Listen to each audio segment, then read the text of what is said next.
Peter dan Pak Vincent Huben juga membahas mengenai perempuan, bagaimana perempuan-perempuan zaman dulu memegang peranan cukup penting dalam sejarah, terutama di sejarah Jawa Tengah bagian selatan, juga menjadi mungkin bisa menjadi inspirasi bagi kita semua, terutama para golongan perempuan, bahwa sebenarnya kita bisa sama dengan para laki-laki. Bahkan sebelum Kartini, dengan mungkin gerakan emansipasi wanitanya, sebelum Kartini sudah ada beberapa perempuan-perempuan yang memiliki kemampuan tersebut, perempuan perkasa.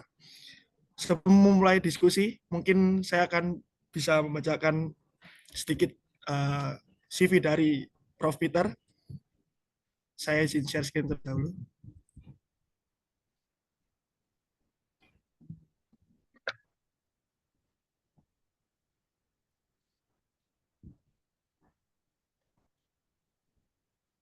Ya, apakah sudah terlihat di layar teman-teman?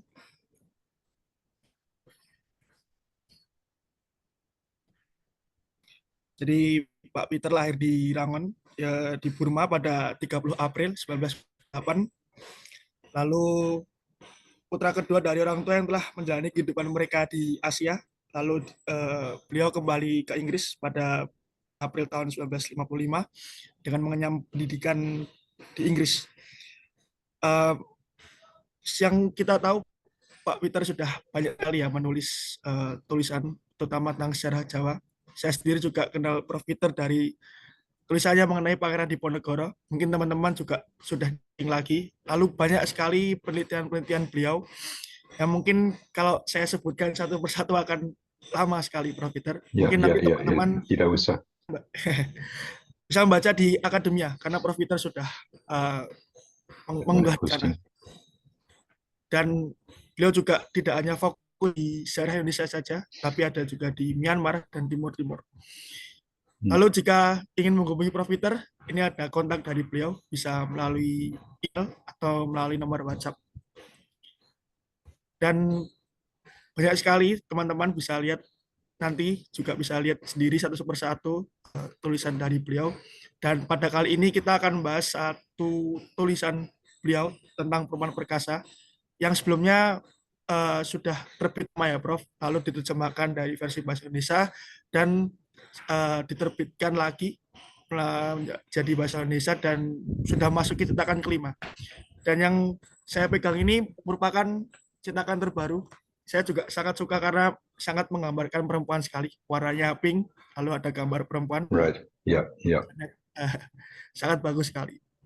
Mungkin sedikit saya sampaikan tadi beberapa pengenalan mengenai Prof. Peter. Mungkin selanjutnya Prof. Peter bisa mulai melakukan presentasi. Dengan waktu dan layar saya persilahkan, Prof. Oke, ini sharing screen ya dari pihak Diknasta ya.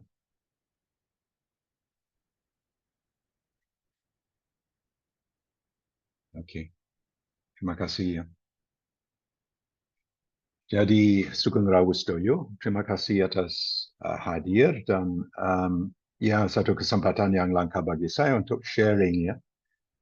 Salah satu buku yang mungil ya, hanya 100 halaman, tapi cukup bermakna saya kira sebab isu dari kesetaraan gender dan isu dari ya semua halangan yang dihadapi perempuan di dalam masyarakat modern Indonesia masih tetap ada ya, walaupun ada kemajuan secara ekonomi dan kemajuan secara politik ya, dari era kolonial kepada era merdeka dan dari merdeka kepada reformasi. Buku ini saya tulis dengan satu kolega saat itu sangat muda sekali, Vincent Huben. Dia sedang selesaikan S2 di Leiden dan saya diajak oleh Locke Shelton dan kelompok perempuan studi perempuan di Leiden untuk bergabung dalam satu satu publikasi yang diterbitkan 1988,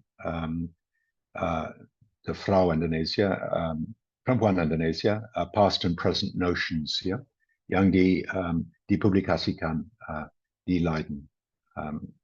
Dan waktu saya tiba di sini pada tahun 2008-9 dan mulai siapkan saya punya skripsi Power Prophecy di dalam terjemahan Indonesia Kuasa Ramalan.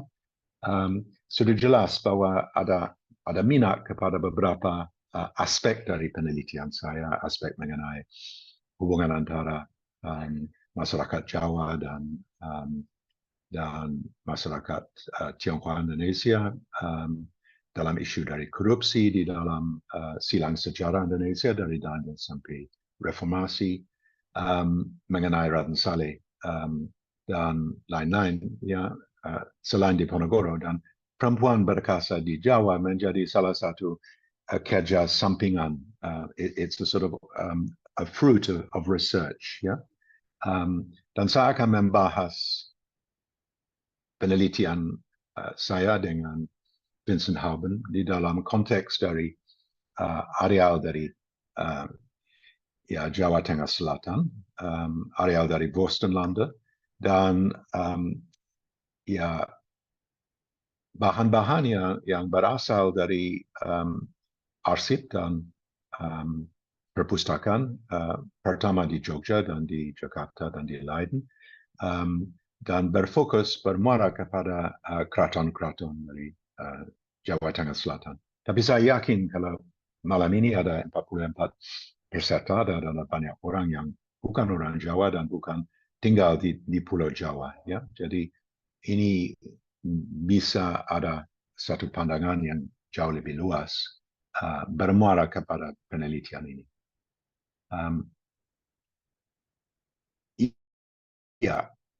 Skripsi atau thesis saya adalah begini. Zaman tatanan lama yang bongkar habis total pada waktu perang di Ponorogo dan mulai dirongrong dan runtuh saat Daendels tiba di sini pada 5 Januari 1808, adalah satu dunia yang radikal berbeda dengan sekarang, ya. Ada beberapa aspek, masyarakat tidak terkotak-kotak, ya. Kalau kita lihat rumah tangga di Ponorogo, dia punya house guests dari Jeddah, Alansari, keluarga Alansari yang menjadi saudagar yang menghubungi Jogja dengan Semarang dan Indonesia Timur, dan ikut berjuang dengan di Ponorogo. Jadi satu keluarga Arab, ya, dari Jeddah. Tapi dia punya dukun atau dokter pribadi untuk keluarga dan beliau sendiri orang India dari Bengal, ya, ex-Sepai, namanya Nonggali. Bengal Islam tentunya, tapi dia juga bergabung pasca era Inggris di Jawa. Dia punya salah satu paman favorit adalah seorang peranakan Tionghoa Jawa, bangsawan, namanya Pangeran Joyokusumo, yang ibunda menjadi Masayo Somasanawati, menjadi selir favorit dari Sultan kedua. Dan sohib yang baik dari Diponegoro di Jogja adalah residen Inggris, John Crawford, yang mahir sekali berbahasa Kromo Inggil, bisa mahir di dalam 6 bulan. Dan antara kelompok yang Arab, kelompok yang peranakan Tionghoa, kelompok yang India dan Fremde Oosterlingen, kelompok dari keluarga inti di Ponorogo, dan hubungan baik dengan keresidenan melalui kefasihan di dalam bahasa Jawa Kromo Inggil. Ini mencerminkan satu masyarakat yang sebenarnya sangat majemuk sekali. Dan juga menurut saya ini salah satu masyarakat yang syarat dunia Polinesia, ya. Menurut saya nusa di antara dua benua Nusantara ini adalah salah satu pusat dari kebudayaan dan dunia dari Polinesia. Jadi lebih terkait dengan dunia Pasifik daripada dunia dari benua Asia, Tiongkok dan India, walaupun ada banyak pengaruh. Ini adalah salah satu pusat dari dunia kepulauan, ya. Dan dari sini ya pada abad milenium 2 dari sini ada banyak orang yang pergi dari Kalimantan Tengah ke Madagaskar dan Afrika Timur. Jadi ini satu masyarakat yang pelayar, masyarakat yang tidak terkotak-kotak, masyarakat yang mengenal dunia luas. Dan dalam masyarakat ini peran dari perempuan sangat menonjol. Ya, perempuan adalah perempuan yang terlepas dari banyak rambu-rambu dan mereka ambil peran yang penting sekali di dalam semua lini dari masyarakat, termasuk militer dan politik. Dan kita bisa merujuk pada Aceh di mana ada ratu yang berkuasa pada abad 17 dan 16 akhir, dan juga kepada Jepara dan kepada Majapahit dengan sosok seperti Gayatri. Ratu Kalinyamat di Jepara bisa kirim armada untuk menyerang Portugis di Malaka. Ya. Jadi ini adalah satu dunia yang sebenarnya kita harus letakkan kacamata dari masyarakat dan zaman sekarang untuk bisa terbuka kepada salah satu pandangan berbeda. Next slide. Slide berikutnya. Ini adalah satu gambar yang dibuat oleh Wahyu Adi Prasetyo di Jogja, seorang pelukis, untuk pameran yang kita selenggarakan di Galeri Nasional pada bulan bulan Februari, dari 5 Februari sampai 8 Maret 2015. Judul dari pameran adalah Aku di Ponorogo. Sosok di Ponorogo dari Raden Saleh hingga kini. Sebentar.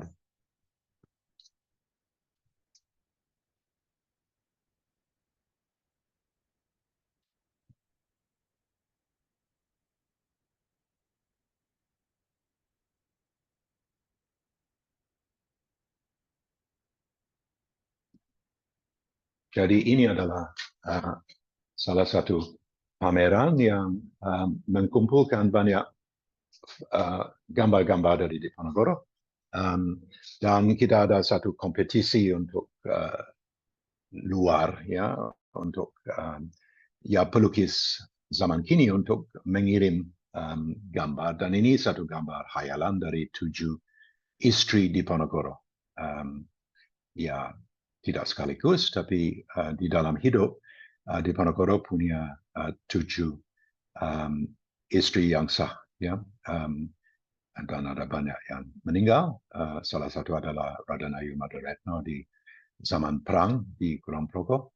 Dan ini adalah behind every man there is strong women, ya.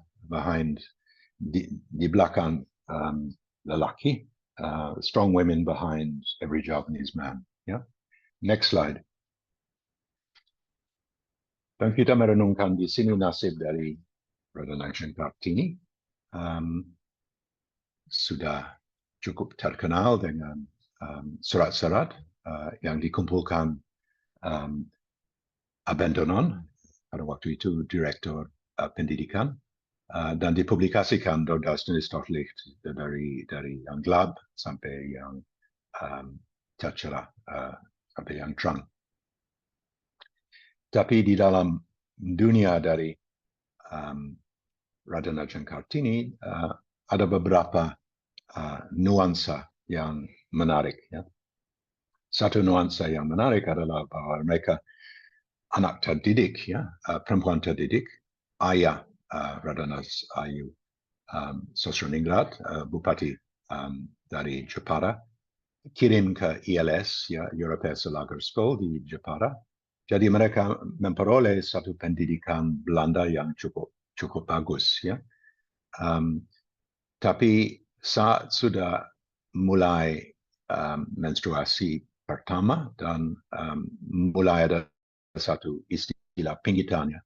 Jadi dari umur 12 sampai 13 sampai Kartini menikah dengan Bupati Rembang pada bulan November 1903, dia di dalam satu situasi yang tidak bebas, dan walaupun dia melamar, dia mau ke luar negeri, ke Leiden, ke Den Haag, dengan dia punya adik dari Permaisuri, Radhanayu Rukmini, ya. Mereka tidak diperbolehkan, Rukmini dan Kartini tidak diperbolehkan pergi ke keluar Pulau Jawa. Mereka punya niat untuk studi di Batavia. Kartinis untuk menjadi onderwijzeres, orang guru sekolah, IES, Hollandse Inlandse School, dan Rukmini untuk studi untuk seni. Dia punya bakat untuk seni yang cukup menonjol. Tapi pilihan dari Sosroningrat untuk menerima lamaran dari Bupati Rembang, Djorkaediningrat, pada bulan Juni 1903, membuat mereka tidak diperkenankan pun ke ibu kota kolonial, ke Batavia. Ya. Jadi ini satu nasib yang boleh dikatakan cukup apes. Kartini brilliant, ya, kalau kita baca dia punya surat. Semua ya, bidang dari knowledge sangat terbuka sekali. Dia sangat gembira bahwa ada perempuan Tionghoa Indonesia yang pergi untuk belajar menjadi lawyer, menjadi penghakim di luar, dan dia punya pikiran yang sangat tercerah sekali. Jadi ini satu tragedi bahwa dia meninggal di dalam sesudah melahirkan pada bulan September 1904, dan tidak bisa ada hidup penuh, ya. Rukmini ada hidup penuh, dan kita baru saja membuat buku mengenai adik dari Kartini yang menarik sekali. Dia pilih pasangan sendiri dengan Mas Santoso Wodono dari Mayong, dan dia menjadi onderwijzeres, teacher, guru di HIS. Jadi semua yang tidak bisa tercapai oleh Kartini sebenarnya tercapai oleh dia punya adik Rukmini dan Kartina dan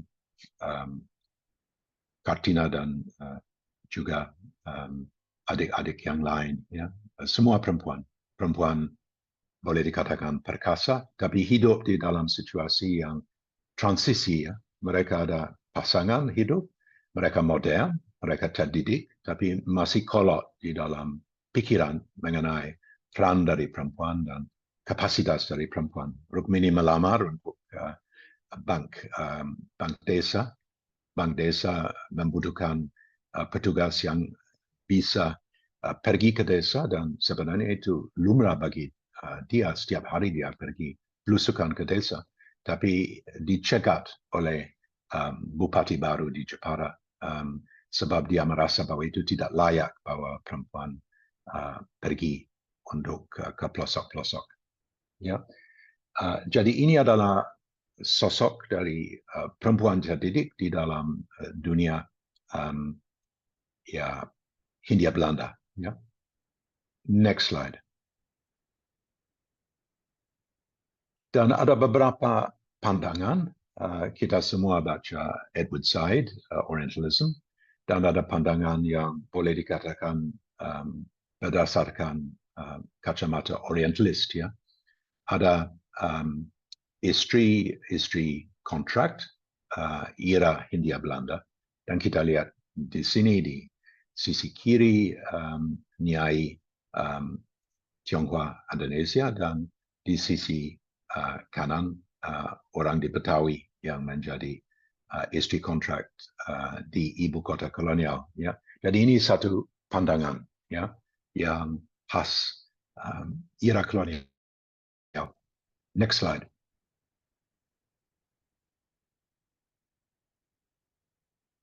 Dan perempuan hiburan, ronggeng dan ya timur sebagai surga hiburan sensual. Ya. Itu muncul di dalam Hadwin dan Ritter. Ya, ini setipen di yang kanan seorang ronggeng dan yang kiri adalah gambar dari seorang pelukis tersohor di Inggris, William Daniel, salah satu plate di dalam The History of Java dari Raffles, ya, yang diterbitkan bulan Mei 1817.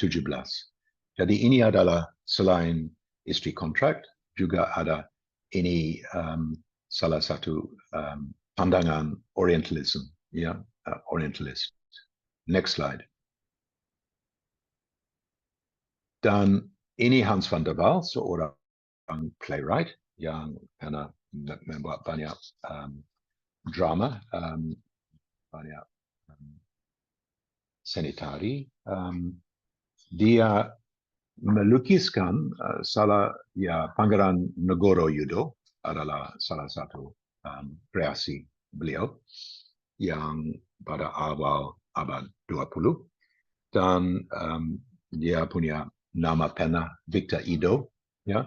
Dan di dalam play, dalam sandiwara, ada seorang Ratu Ageng, seorang perempuan tua yang menjadi biang keladi sebab dia melihat bahwa putra mahkota Pangeran Negoro-Yudo yang akan naik takhta terlalu berbau modern, ya. Dia mau mendobrak semua adat, istiadat di dalam keraton atau di dalam lingkup dari kediaman bangsawan di Jogja atau Solo.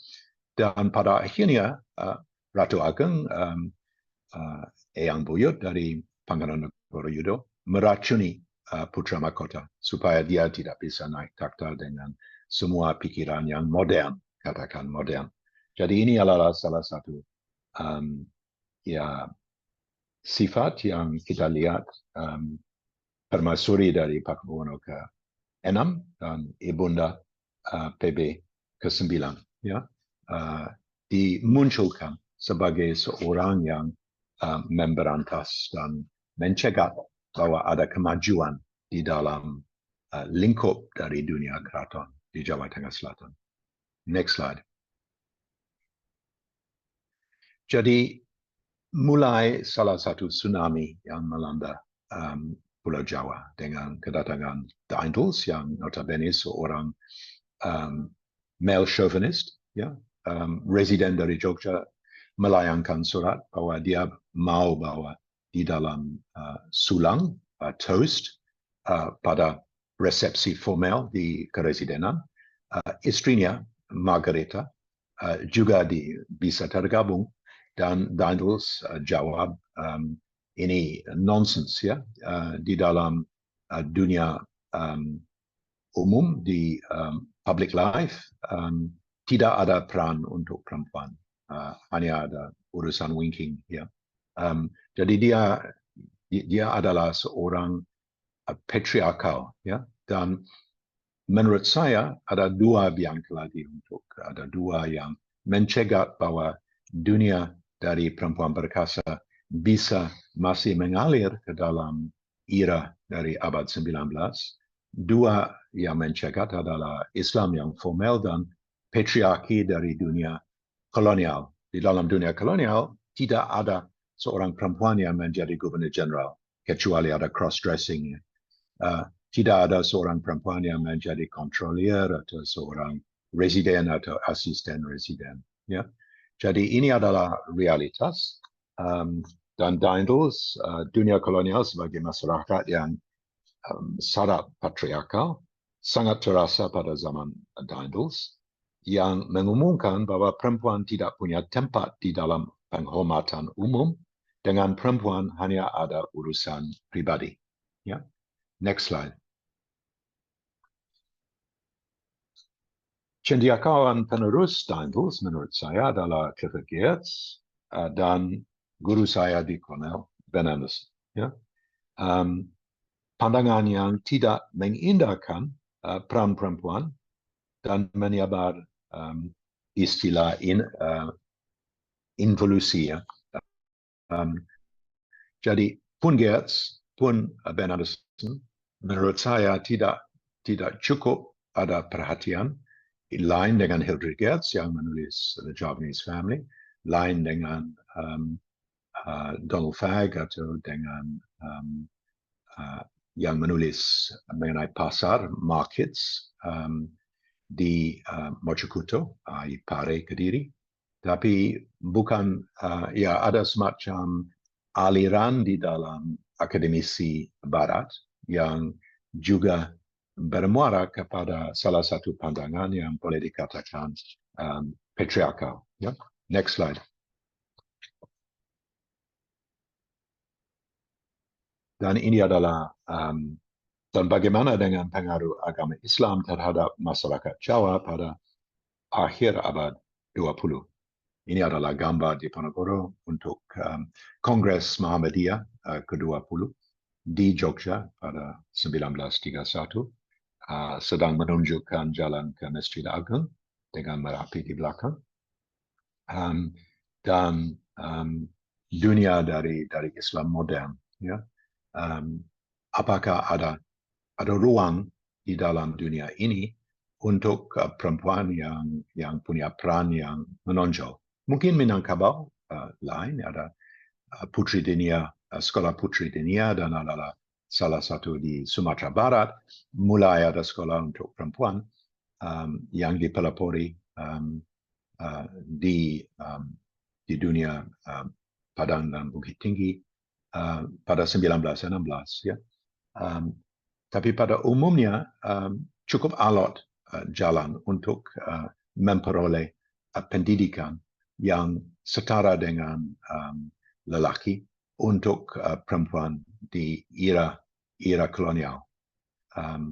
Pada tahun 1935, salah satu adik dari Rukmini menulis, wah saya heran sekali, di dalam 35 tahun sejak wafat Kartini, banyak ada yang kita memperoleh. Sekarang ada perempuan yang menjadi lawyer, perempuan yang menjadi dokter. Dan kita tidak menanya lagi apakah layak bahwa perempuan bisa memperoleh pendidikan yang lanjut dan tinggi dalam bahasa Belanda. Tapi itu salah satu perjalanan yang alot, dan ada banyak forces of conservatism yang masih mencegah. Next slide. Pulau Jawa pra-kolonial adalah satu dunia radikal berbeda dengan sekarang. Ya. 75% ada hutan balantara. Ini adalah puncak pada era dari Fosveg, dari Danvlis, yang dibangun dari Anyer sampai Panurukan, melalui areal dari pegunungan Preanger, untuk mencegah sebab Inggris sedang memblokade Pulau Jawa selama kira-kira 12 tahun, dan seumpamanya kita ambil jalan di Cipali ke Indramayu, ke Cirebon, akan dilululantakkan oleh meriam dari kapal perang Inggris. Ya. Jadi mereka membuat satu jalan ke dalam pedalaman melalui Megamendung dan sekarang puncak. Ya. Dan ini adalah gambar dari Raden Saleh yang menggambarkan keindahan dan tersohor dari alam di Pulau Jawa pada waktu itu, di mana 75% adalah hutan balantara. Sekarang ada 11%. Ya. Next slide. Dengan banyak binatang buas seperti macan Jawa, bupati yang datang untuk maulud dan akhir puasa sering menulis bahwa ya dari Nganjuk sampai ke Solo, waktu mereka sedang jalan, mereka bisa lihat ada macan yang sedang minum dari selokan di tepi jalan. Ya. Jadi ini adalah salah satu realitas. Ya. Dan susah, next slide, susah menjangkau areal yang jauh. Ini adalah salah satu perakitan di Jawa Barat untuk menyeberang ya kali-kali. Dan kali adalah salah satu cara untuk berjalan yang cukup cepat, apalagi Bengawan dari Solo sampai Gresik ya. Ini adalah salah satu jalan utama sebelum ada infrastruktur dari jalan. Kalau tidak ada jalan, kita mungkin akan ambil seminggu untuk datang dari Jogja ke Madiun atau 10 hari seperti Raden Ronggo pada era pemberontakan bulan November 1810. Next slide. Dan ada Menteri Periksa Dusun, orang-orang yang ditugaskan oleh keraton untuk mengawasi sabin dalam sawah dan untuk ya putar ke desa. Dan ini adalah satu menteri desa, ya, salah satu gambar yang dipublikasikan di Schaffhausen di Swiss pada 1829. Ya. Jadi ini adalah realitas dari dunia pedesaan di mana Diponegoro tumbuh dewasa pada akhir abad 18 dan awal 19 di bawah naungan dari satu perempuan berkasa di dalam embannya Ratu Ageng, anak dari Kiai Ageng Darpoyudo di Sragen. Ya. Next slide. Salah satu realitas dari jauh berbeda dengan Kartini yang menikah pada umur 25 tahun, atau Rukmini yang menikah waktu dia 28 tahun, adalah ya pernikahan dini. Ya. Pernikahan dini adalah bahwa perempuan biasanya menikah antara 13, 12 atau 15 tahun. Ibu Diponegoro melahirkan beliau pada waktu dia 15 tahun, ya. Dan lelaki sudah menjadi dewasa pada 16 tahun, ya. Jadi ini adalah salah satu realitas adalah tidak ada pinggitan, ya. Walau menstruasi pertama tidak artinya bahwa harus ada pinggitan, ya. Jadi tidak sama dengan Kartini di Jepara. Yeah? So you could say, well, this is a bad thing because people marry too young, or this is a good thing. Yeah? Kalau tidak kenal pinggitan, langsung dari kanak-kanak menjadi dewasa dan sudah menikah menjadi ibu rumah tangga dan menjadi seorang yang punya wewenang di atas suami dari keluarga, bisa ambil keputusan di dalam keluarga. Dan itu adalah satu fakta nyata bahwa pada era dari tatanan lama, pernikahan dini adalah lumrah. Ya. It's a norm. Ini adalah gambar dari Payong, guru gambar dari Raden Saleh yang melukiskan salah satu pernikahan formal di Keraton Jawa Tengah Selatan. Next slide. Salah satu istilah yang sangat menonjol di tatanan lama adalah sebelum Daendels datang, bulan Januari 1808 dan sebelum Perang Jawa, adalah istilah bahwa prajurit estri. Ya. Prajurit estri adalah paswal pribadi dari semua raja di Jawa, pun di Banten pada abad 16-17, pun di Cirebon, pun di Jawa Tengah Selatan, bahwa paswal dari raja bukan lelaki tapi perempuan. Sesudah maghrib tidak ada sebatang kara lelaki yang diperbolehkan di dalam lingkup dari keraton atau dari keraton.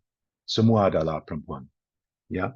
Dan ini adalah gambar di kiri dari prajurit estri dari Mangkunegoro Raden Mas Said salah satu gambar yang berasal dari Mangkunegoro ke-7 ya, pada awal abad 20. Dan di kanan adalah Sri Kandi. Arjuna punya 2 istri, Sri Kandi dan Sembodro, dan Sri Kandi ikut memanah, ikut belajar memanah dengan suaminya, ikut di dalam turun ke medan perang. Ya, ada ibunda dari Pandawa 5 yang sudah membuat supata bahwa dia tidak akan diam, tidak akan cuci rambut sampai itu bisa dibasa dengan darah dari salah satu Kurawa, Drososono, yang pernah menghina beliau. Ya. Jadi kalau kita lihat di dalam archetypes, di dalam wayang, archetypes di dalam dunia seni seperti Bedoyo dan Serimpi, yang adalah latihan untuk perang dengan memakai keris dan panah, dan juga dunia nyata di dalam gelar dari pasukan, perempuan adalah orang terkemuka. Ya.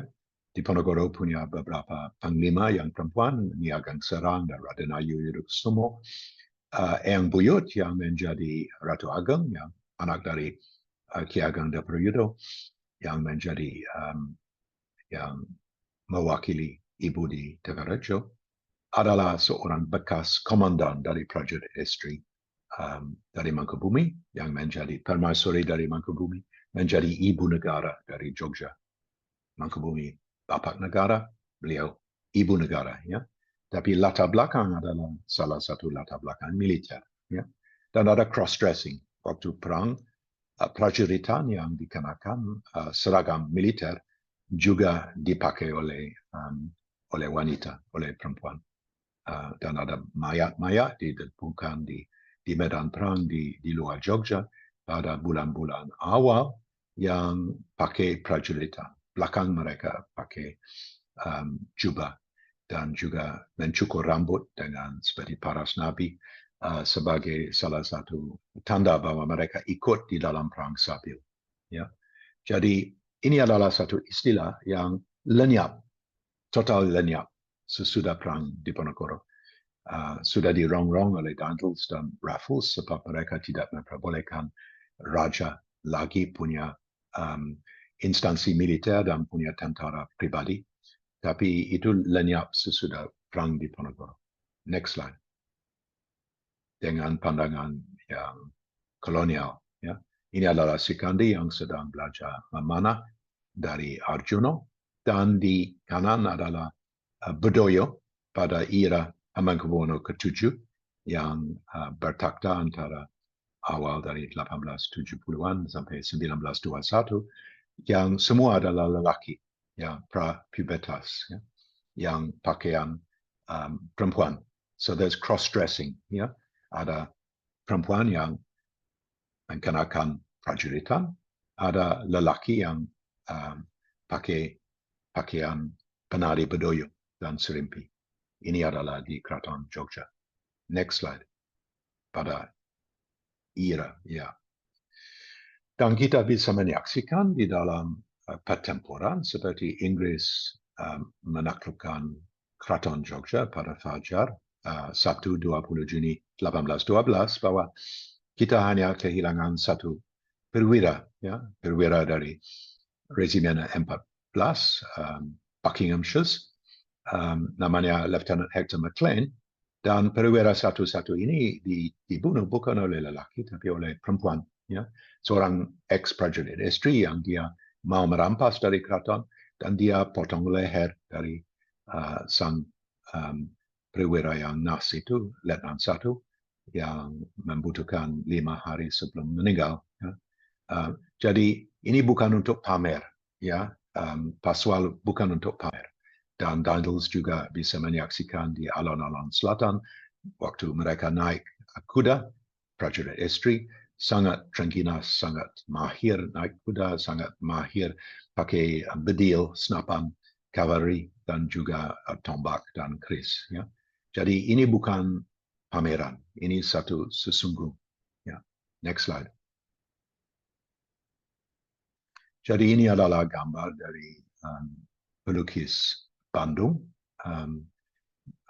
yang menghayal adalah bagaimana sosok dari seorang Nyi Ageng Serang yang merangkul seorang ahli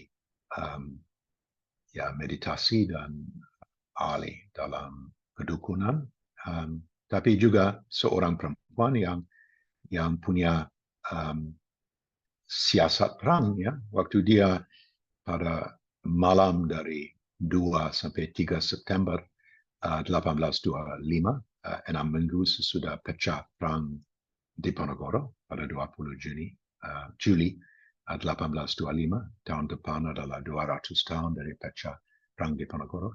Dia membagikan dia punya pasukan di areal dari Demak dan Blora di dalam tiga baris, ya, dan setiap baris diberitahu kapan untuk menyerang, ya. Jadi pasukan gerak cepat dari Bushkins, Kapten Bushkins, Frederick William Bushkins, di aru-birukan, ya, hanya ada 50 orang dari 400 orang yang bisa selamat pulang ke Semarang. Jadi dia bukan seorang jenderal honorer, ya, dia seorang jenderal yang punya kapasitas untuk menggelar dia punya pasukan di medan perang dengan sangat sukses, dengan mengerikan tapi sukses. Dan di kiri adalah parti yang sangat korup sekali, Danarejo keempat, sedang sujud kepada Ratu Ibu, seorang yang lahir di area Bojonegoro di Jawa Timur, yang menjadi ujung dari tombak politik di dalam Megawati dari Keraton Jogja pada saat ini, ya. Dan sekarang ya ada pandangan dari Sri Sultan sekarang bahwa dia akan punya ahli waris perempuan. Dia punya lima adik seperti ya Kartini Rukmini dan Kartina dan ya semua di Jepara akan naik takhta di putri dari Sultan, putri yang sulung, Raden Adipati Bandoro Raden Ayu Mangkubumi akan naik takhta. Tapi ada beberapa presiden dulu di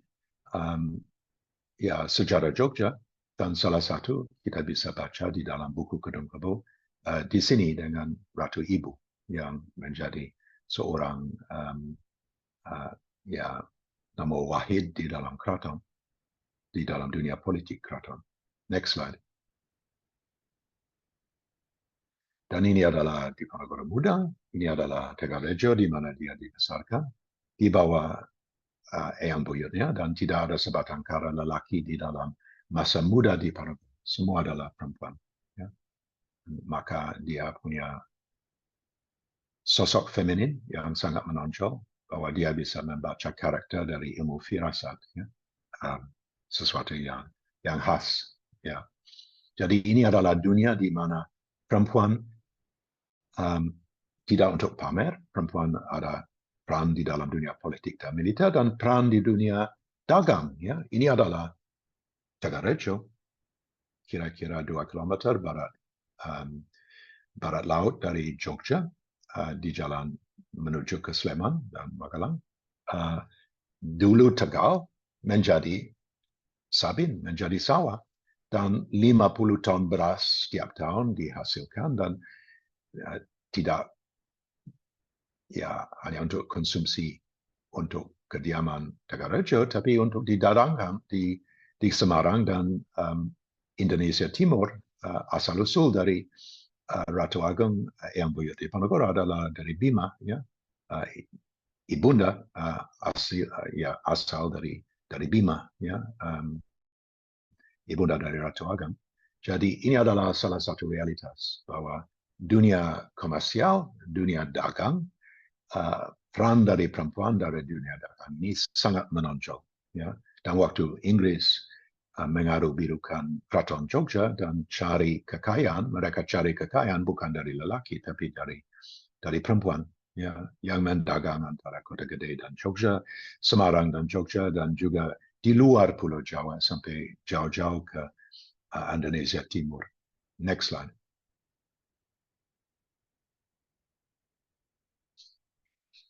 Jadi ini adalah teks, ya. Jadi Ratu Agung mantan Panglima Pasukan Srikandi Prajurit Estri dari Permaisuri Mangkubumi, dan Diponegoro bilang membedeni yang gawe perintah. Menakutkan kalau dia memberi perintah waktu saya kecil. Pengakuan Diponegoro di dalam autobiografi Babad Diponegoro tentang Emban Ratu Agung yang mengasuhnya di Tagarejo selanjutnya. Dan waktu dia di pintu akhirat dan mau meninggal, ini Ratu Agung, ini adalah kata-kata terakhir Sultan. Ini kepada Sultan kedua yang adalah anak yang sangat dimanjakan, sangat manja dan kurang tanggung jawab di dalam pikiran dari Ratu Agung. Sultan, jalan yang saya rambu itu sulit. Dan sekarang saya merasa bahwa saya sesungguhnya tidak lebih daripada seorang rakyat biasa. Anakku, camkanlah hal itu. Dan jangan percaya bahwa meskipun kamu sekarang seorang raja, setelah kamu mati, kamu akan lebih daripada seorang batur di jalan, hamba jelata. Maka hiduplah sesuai itu. Jadi di dalam dunia dari perempuan, dunia dari istri dari pangeran, dunia dari ya orang-orang yang ditarik di dalam prajurit istri dan lain-lain, syarat dengan suasana dari areal pedesaan. Ya, waktu Inggris menyerang kepada Keraton Jogja, banyak bangsawan, banyak pangeran, banyak anggota dari keprajuritan mangkir dari keraton dan cari pelindungan di dalam desa dari mereka punya istri, dan bisa jauh-jauh ke Banyumas dan Bagelen, ke Imogiri, ke areal dari Laut Kidul. Jadi ini adalah salah satu realitas antara keraton dan desa. Tidak ada batas. Batas muncul pada setelah Perang Diponegoro waktu keraton menjadi semacam museum. Tapi pada waktu itu, ya realitas adalah bahwa tidak ada seperti Mangkunegoro ke-7 karena bilang dalam pidato perdana di Vauxhall pada bulan Mei 1918, tidak ada sejak bahula, ya, tidak ada seorang bangsawan Jawa yang bisa 100% bisa menggambor-gamborkan bahwa dia 100% darah biru. Sebab itu nonsens, ya.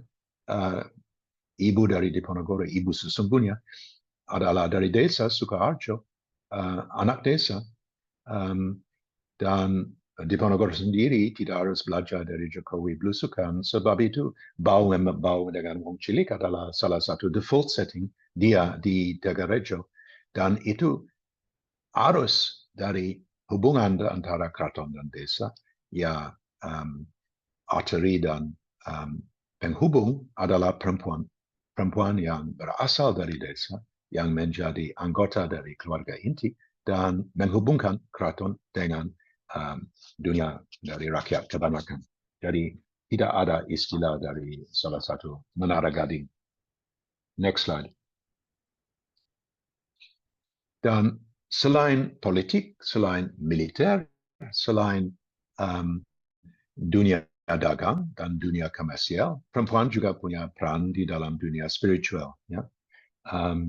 Ini adalah salah satu gambar dari Jawa Barat yang dikoleksikan oleh Snooker Grenier pada akhir abad 19 bahwa Diponegoro sedang belajar tasawuf di dalam pengasingan di Makassar. Dan ini benar, ya, dia menjadi guru tasawuf dan memberi ijazah kepada dia punya murid di dalam Fort Rotterdam. Ya.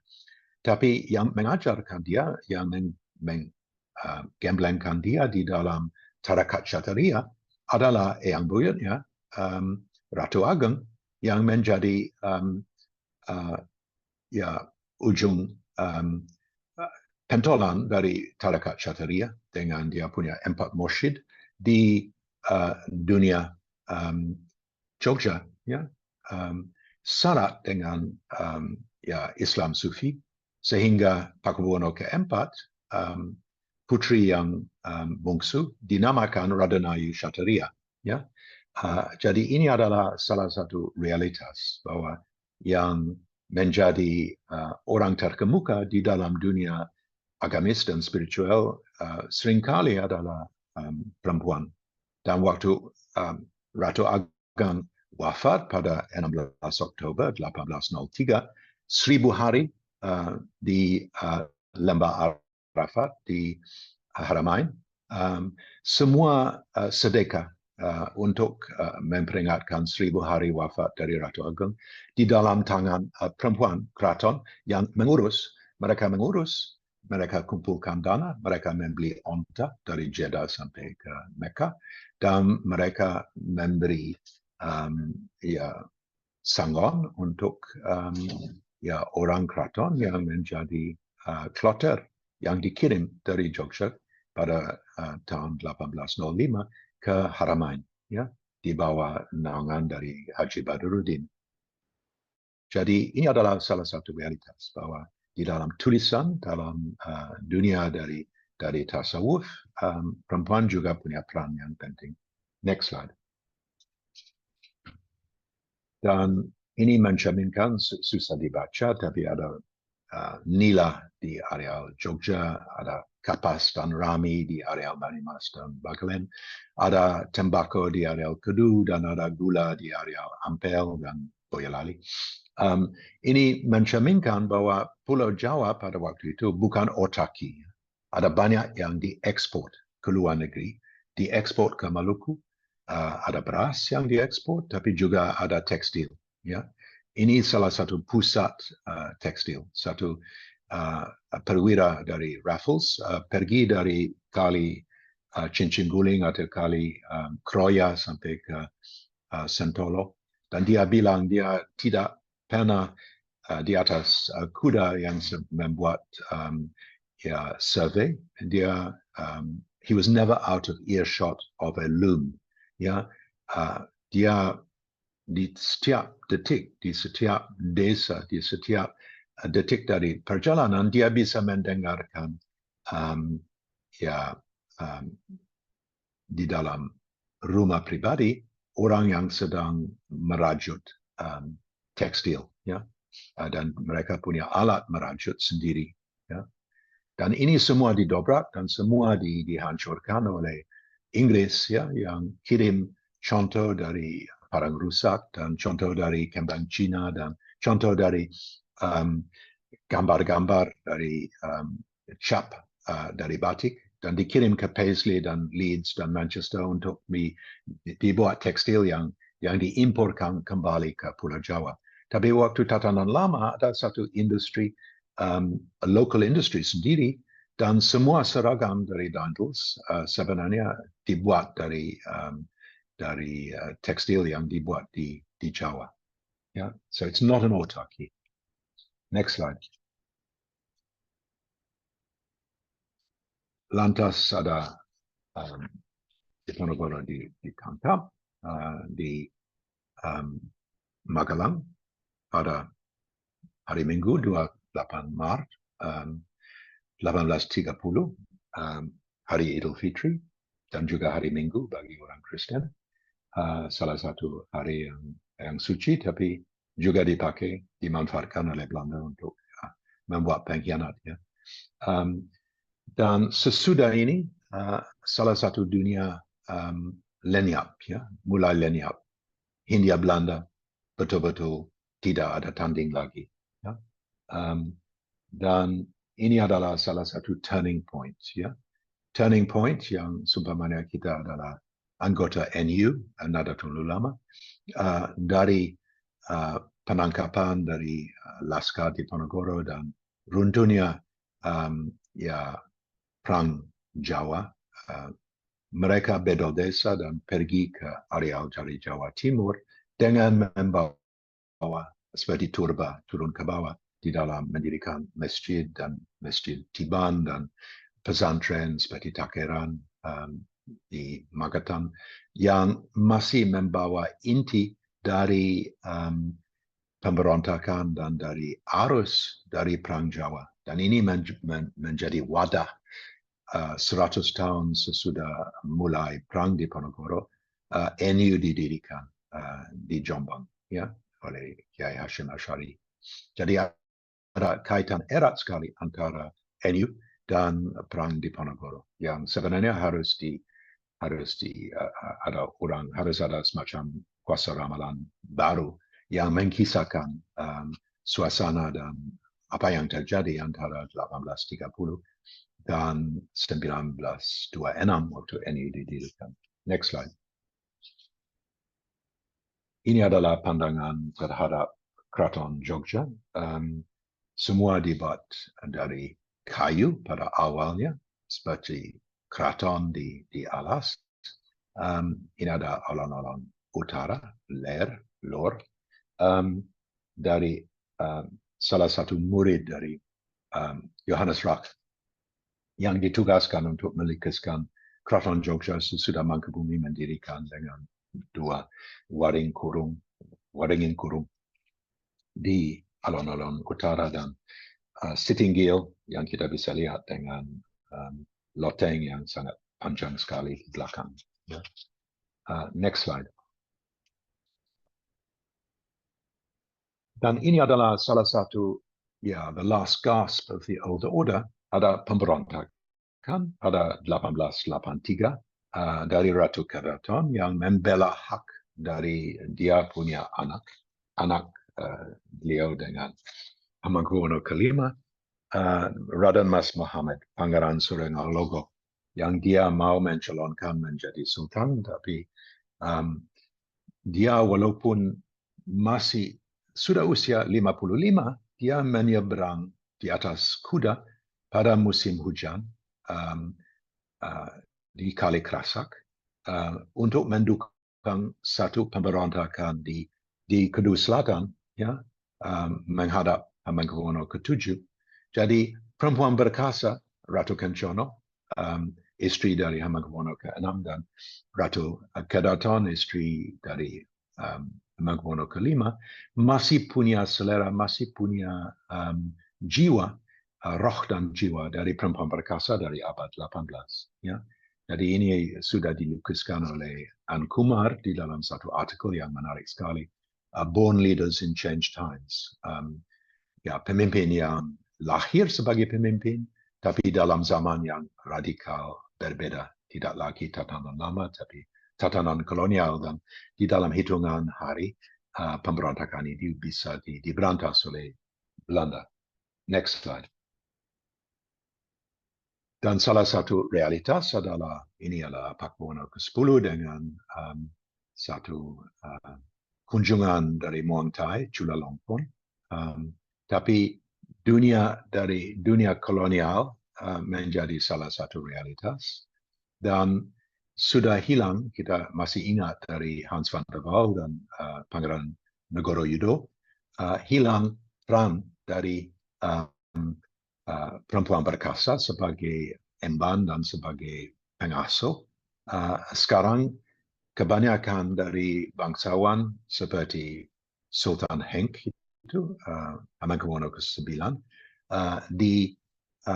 digemblengkan di dalam keluarga Indo-Belanda seperti Racing atau Brans Boys di Jogja pada tahun 20-an dan 30-an. Tidak lagi diasuh oleh perempuan berkasa yang sudah jauh lebih tua, tapi sekarang di dalam lingkup dari salah satu keluarga Belanda, Indo-Belanda, supaya mereka bisa meresap, bisa fasih bahasa Belanda dan fasih tahu menahu mengenai adat istiadat Jawa Barat. Next slide. Jadi ini ada pandangan dari Jalan Malioboro waktu zaman antar perang, dan salah satu keluarga yang penerima bangsawan dari keraton. Ya, jadi mereka dibesarkan dalam lingkup yang syarat budaya dan rambu-rambu dan adat istiadat barat daripada Jawa. Ya, ini adalah salah realitas dari awal abad 20. Next slide. Dan sesudah digembleng di dalam keluarga, ini adalah gambar di HBS, Hogere Bürgerlijke School di Haarlem. Pangeran Henk, Sultan Henk adalah di paling belakang, di mana dia pada awal tahun 30-an menempuh higher education di Belanda. Pertama di Haarlem dan belakangan di Leiden. Ya. Ini mulai ada satu kiblat baru. Ya. Satu kiblat yang radikal berbeda dengan dunia dari tatanan lama, di mana Diponegoro bilang, ya bagaimana kamu bisa berani membicarakan kepada saya mengenai kamu punya dokter barat itu. Setiap hari kita lihat ada mayat yang dibuang dari kapal perang ini ke dalam laut. Jangan bicarakan saya mengenai dokter dan dunia dari pengobatan barat. Pengobatan barat tidak ada tanding dengan jamu Jawa. Ya, jadi ini adalah salah satu dunia yang berkembang dan ada dampak kepada ruang gerak dari perempuan. Next slide.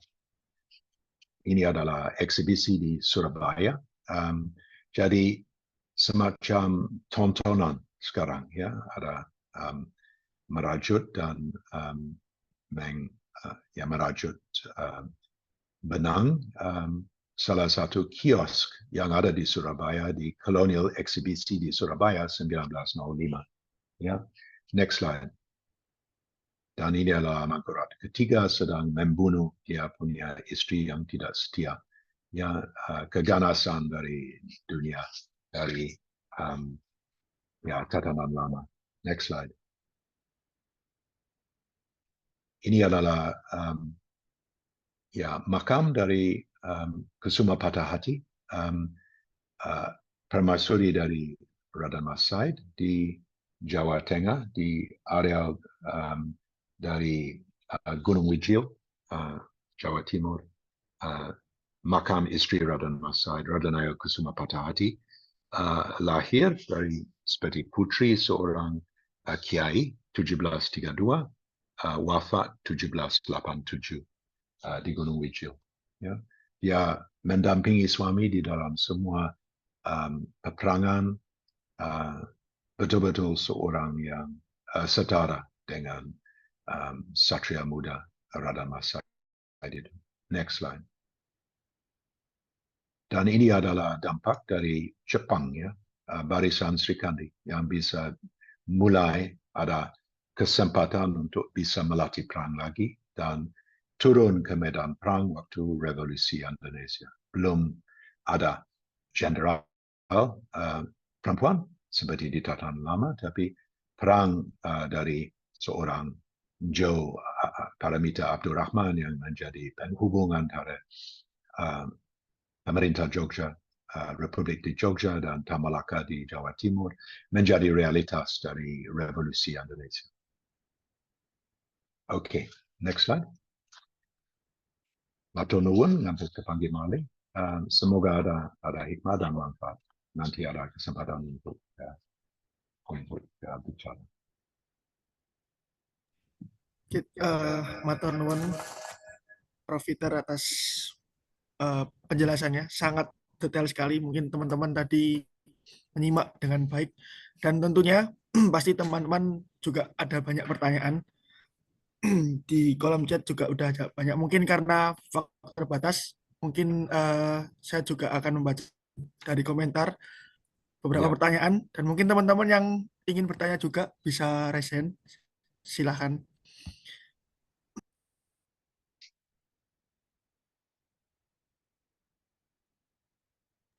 Mungkin ini Prof, saya bacakan dari komentar dari Mbak Siska Trisya.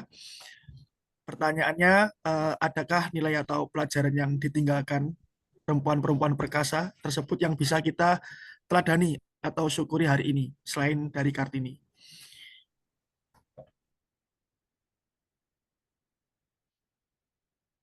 Oke.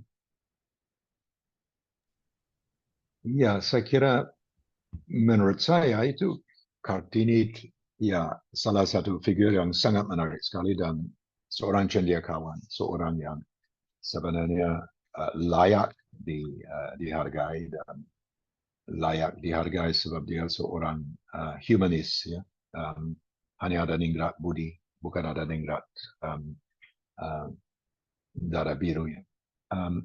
Tapi yang saya saran adalah bahwa kita membuat satu studi yang betul-betul dalam mengenai tatanan lama Jawa,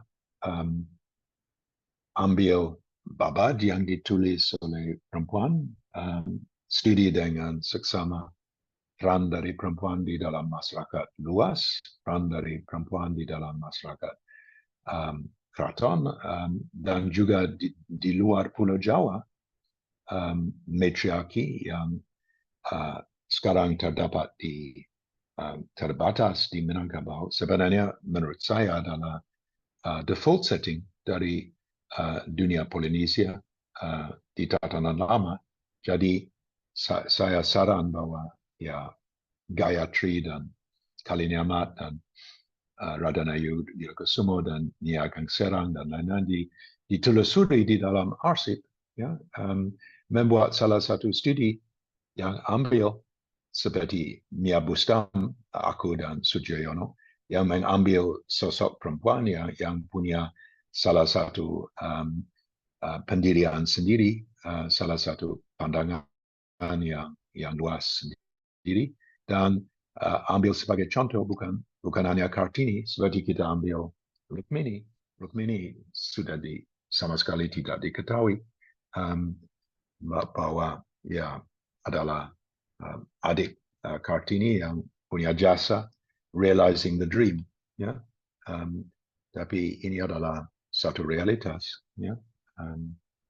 Jadi what I would suggest is that you either take an individual, salah satu sosok yang khusus, atau ambil kesempatan untuk betul-betul dengan seksama membaca arsip mengenai areal Pati Juwana atau areal dari Blora atau salah satu tempat, dan menulis dari pandangan dari perempuan, supaya ini bisa ada salah satu pandangan dan ya unsur dari tulisan sejarah yang baru.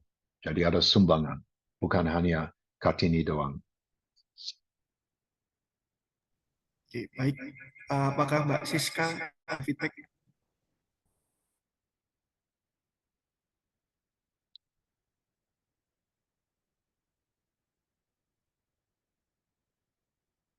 Mungkin jika tidak ada, bisa kita lanjut pertanyaan selanjutnya. Terima kasih Mbak Siska. Dari Mas Fajar Wijanarko, Pak Peter, apakah terdapat catatan mengenai periode pasti hilangnya prajurit Langenkusumo? Monggo, Prof. Peter. Ya, saya kira prajurit Langenkusumo, prajurit Estri, tidak adakan sebab Raffles di dalam perjanjian 1 Agustus 1812 sudah bedah Keraton Yogyakarta dan membuat salah satu perjanjian baru, sudah membubarkan dan pemerintah membubarkan tentara pribadi dari Sunan dari Solo dan Sultan dari Jogja, ya. So there's the ending of a military establishment in the courts, dan Jogja pada khususnya punya salah satu sifat yang kental militer, ya. Dan semua itu ditiadakan sesudah Raffles mendobrak keraton pada fajar dari 20 Juni 1812, ya. Dan sesudah itu semua resimen Bugis dan resimen dari Tamtama dan resimen dari yang khusus Neutro dan Kawandoso ditiadakan di keraton, dan ikut prajurit Estri mereka juga dibubarkan. Tapi ingatan dari latihan militer masih kental sehingga waktu perang Diponegoro muncul 12 tahun kemudian atau 13 tahun kemudian ada banyak yang masih bisa bergabung, tapi sesudah 1830 kesempatan itu tidak ada lagi ya untuk bisa bergabung di dalam satgas militer yang perempuan. Tidak ada kesempatan satgas militer untuk lelaki juga. Priai yang sebenarnya sebagai satria harus dilatih di alun-alun selatan setiap hari Senin dan Kamis atau Sabtu dan Setonan dan Senenan. Sekarang tidak diperkenankan lagi. Jadi ada banyak aspek dari dunia keraton yang lenyap dengan sengaja dilenyapkan, dan keraton menjadi satu museum. Sumpamanya Diponegoro bisa berjalan 32 kilometer dari Tegarejo ke Delanggu dan Boyolali untuk cari dia punya anak sulung di pesantren dari Kiai Mojo. Itu tidak diperkenankan lagi sesudah 1830. Ziarah jauh dari keraton harus ada izin dari residen. Pergi untuk berburu di Krapiak harus ada izin dari residen. Yeah, so it became a completely different world.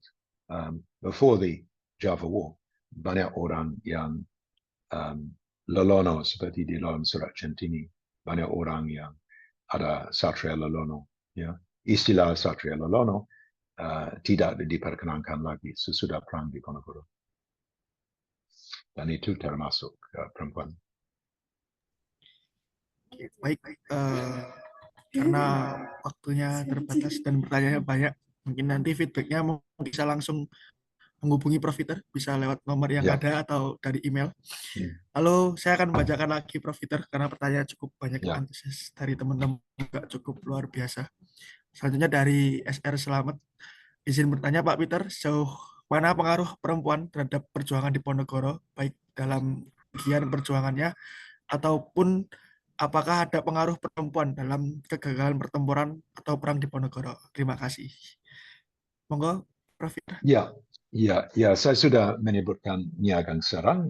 Trang dia bukan orang yang hanya general honorer. Dia punya peran yang sangat menonjol di dalam menggelarkan dia punya prajurit 10.000 orang di areal dari Dempo dan Demak, dan di jalan yang pergi ke Semarang. Dan waktu itu dia bisa menggelarkan 10.000 orang di dalam 3 baris. Dan setiap baris punya tugas khusus. Ada reserve, ada yang baris depan, ada yang untuk membuat sergapan, ada juga perempuan yang menghasilkan mesiu di tempat-tempat yang khusus, dan juga cartridges dan meriam. Ya. Jadi di dalam dunia dari desa ada satu sistem untuk menggalang gunpowder dan untuk menggalang bedil, untuk menggalang meriam, untuk mimis. Ya. Dan di dalam produksi ini peran perempuan cukup menonjol, dan mereka juga adalah orang yang menggelapkan dari Semarang ke areal dari medan perang, keselundupan dari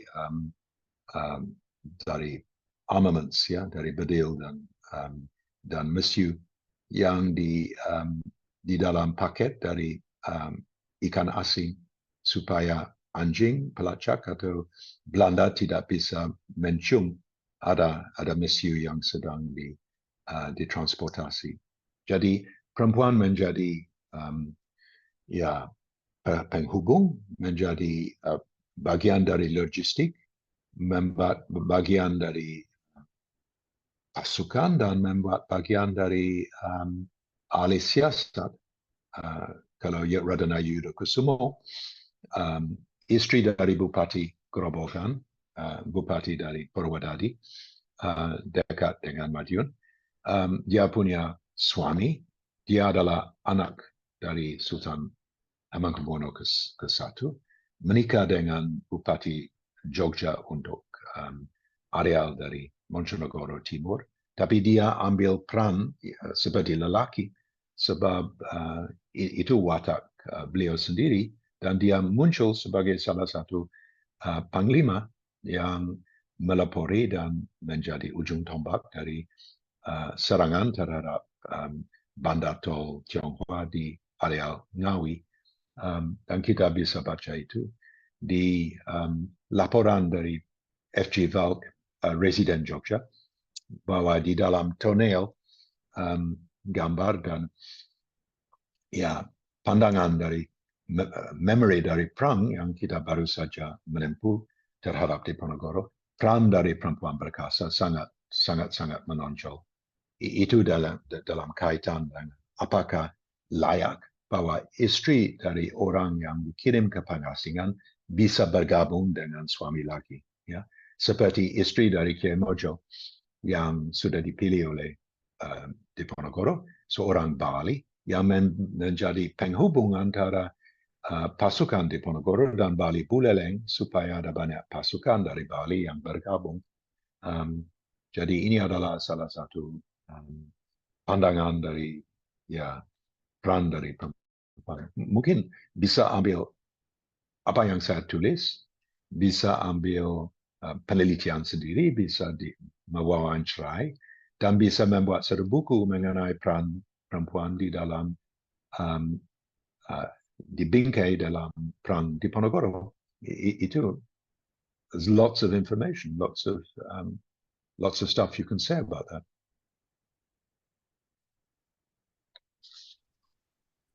Terima kasih Prof. Peter. Karena waktunya akan habis, tapi masih ada pertanyaan, apakah Prof. Peter berkenan untuk menjawab pertanyaan dari rekan-rekan? Ya. Oke, mungkin beberapa pertanyaan lagi. Ada dari Rizka Widyaningtyas. Terakhir ya, dalam penjelasan Prof. Peter Carey disebut bahwa Ratu Ageng berhasil mengolah tanah Tegalrejo sehingga menjadikan lumbung padi yang menghasilkan 50 ton beras. Apakah pada masa itu permaisuri Raja-Raja Yogyakarta menjadi pengelola hasil bumi dan tanah-tanah subur penghasil tanaman perdagangan? Saya kira ini satu situasi yang agak khas. Ratu Ageng adalah ibu negara Jogja. Permaisuri dari Mangkubuwono adalah Bok Ratu, bukan Bendoro Raden-Ayu Ratu. Ya. Sejak awal dia adalah anak kiai. Dan dari dia punya ibunda, Ni Ageng Darpoyodo yang Sumare in Kuncen, dimakamkan di Kuncen. Dia ada ahli waris, dia dari ibu menerima ahli waris, dan ahli waris itu adalah kavling dari tanah di areal dari Tegalrejo. Jadi dia sesudah wafatnya dari suami pada bulan Maret 1792, hengkang kaki dari Jogja dan babat tanah baru di Tegal yang dia diwakafkan menerima sebagai ahli waris dari ibunda. Satu tanah yang 10 hektar yang dia mengelola menjadi salah satu perkebunan dan salah satu kediaman. Dan perkebunan dan kediaman ada airan, ada mantri ulu-ulu yang kerja untuk Ratu Ageng, dan itu menjadi sangat subur sekali. Ya. Dan dengan kesuburan itu bisa menghasilkan panen, dan kita bisa baca itu di arsip Jogja, berapa banyak hangmaten, ya, berapa banyak pikulan dari beras yang dihasilkan. Dan kita tahu bahwa Ratu Ageng punya mandor yang ambil yang menjadi semacam faktor yang pergi untuk beliau ke areal pasisir ke Semarang untuk mengurus ekspor ke Indonesia Timur, ke NTB, Nusa Tenggara Barat, ke Bima dan Sumbawa. Dan itu adalah tidak ada halangan, tidak ada semacam, ya ini sesuatu yang kurang patut bagi seorang bangsawan, perempuan bangsawan, itu sesuatu yang lumrah, apalagi untuk seorang putri seperti Ratu Ageng yang adalah anak kiai yang sudah terbiasa untuk membuat dagang di areal Sragen di mana dia tumbuh besar di Majanjati. Jadi ya tidak ada halangan. Itu sesuatu yang lumrah, dan untuk Diponegoro itu sesuatu yang membentuk karakter. Ya, dia tidak dia membawa dengan cilik setiap hari. Ya. Sebab dilingkungi Tegarejo seperti adalah asrama, ada banyak ulama yang datang dan ada banyak petani yang datang, dan semua cari makanan dan semua cari makanan spiritual, ya, dengan banyak, ya, ada tukar pikiran dan banyak Kiai Taptozani yang menjadi guru tasawuf di Melangi, pesantren Melangi, adalah seorang yang sering mengunjungi Tegarejo. Ada banyak ulama, alim ulama dari Patok Negari yang menjadi 4 atau 5 tempat khusus untuk hukum fikih di Jogja, dan anak dari Kiai Kasongan dan anak dari Kiai Dadapan menjadi istri Diponegoro. Jadi 2 istri pertama Diponegoro adalah putri pesantren. Jadi ini adalah realitas, tidak ada batas. Mungkin ini juga bisa dikisahkan di dalam salah satu ya, buku kecil atau salah satu siri mengenai perempuan perkasa pada abad di tatanan lama di Indonesia. Tapi Ratu Ageng ya sama sekali tidak merasa bahwa itu tidak layak. Sangat layak. Ya. Dan waktu dia punya mandor yang dibunuh oleh begal, menjadi satu kasus besar di Jogja. Begal dieksekusi secara yang formal di alun-alun utara, di Gladakan, di areal ya, antara Masjid Agung dan alun-alun utara, dan mereka dibunuh dengan pakai pakaian wayang untuk menjadi contoh. Terima kasih Prof. Peter atas jawaban dari pertanyaan teman-teman. Karena sangat banyak pertanyaannya. Mungkin nanti bisa saya tanyakan langsung Prof. Peter melalui WhatsApp karena waktunya juga sudah Yep. habis. Jadi mungkin Sorry. kita dapat berdiskusi kembali Prof. Peter di lain kesempatan, dan mungkin Ya, teman-teman yang absolutely. Ya, ini bertanya hanya langsung Prof. Peter. awal, dan saya harus garis bawahi bahwa penelitian saya sangat dangkal sekali dan ada banyak kesempatan untuk membagikan satu ya buku yang lebih nyata pada perempuan perkasa. Ini satu essay, it's awal, ya, bukan satu akhir. Oke, baik. Mungkin Prof. Peter juga baru saja mengeluarkan buku mengenai Rukmini tentang perempuan juga. Barangkali teman-teman ingin membeli seperti yang ditunjukkan Mas Bukhari di layar, mungkin berminat bisa menghubungi saya atau Prof. Peter. Begitu ya Prof. Peter. Terima kasih atas waktunya. Namun sebelumnya kita bisa saling on cam dulu, kita foto untuk mengabadikan momen ini. Silakan teman-teman bisa mengaktifkan kameranya. Silakan Kak Tiwi. Oke, baik. Kita foto dulu ya, teman-teman. Boleh yang mau open cam, bisa open cam ya. Kita foto dulu 1, 2,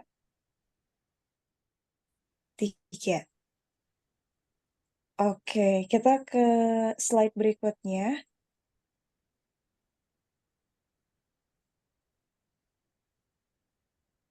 Baik, sebetulnya ini masih banyak sekali pertanyaan Prof. Peter ya. Sebenarnya masih antusias nih. Ya, mungkin kita mungkin akan lain kali kita bisa berkumpul. ya, di lain waktu. Sekali lagi terima kasih untuk Prof. Semoga sehat selalu dan semoga terus karya-karyanya bisa kita nikmati dan semakin bisa dibaca oleh lebih banyak masyarakat di Indonesia. Terima kasih Prof. Peter. Dan untuk teman-teman Untuk teman-teman yang baru bergabung di diskusi temu sejarah, kebetulan kita diskusi setiap Kamis malam dari pukul 20 ya biasanya. Jadi kalau teman-teman ingin rutin mengikuti diskusi nanti bisa kontak ke kontak person yang tadi konfirmasi link Zoom. Dan nanti teman-teman selain bisa ikut diskusi bisa jadi moderator, kemudian juga mengajukan narasumber, dan selain itu juga tentunya bisa sharing hal-hal terkait informasi sejarah. Baik, sekali lagi terima kasih, selamat malam dan selamat beristirahat. Terima kasih Prof. Peter, sehat selalu. Oke, ya, terima kasih banyak atas kembali. Ya, matur nuwun Prof. Peter. Ya, Terima take care. kasih, Prof. Yeah, we'll meet again. Yeah, thank you.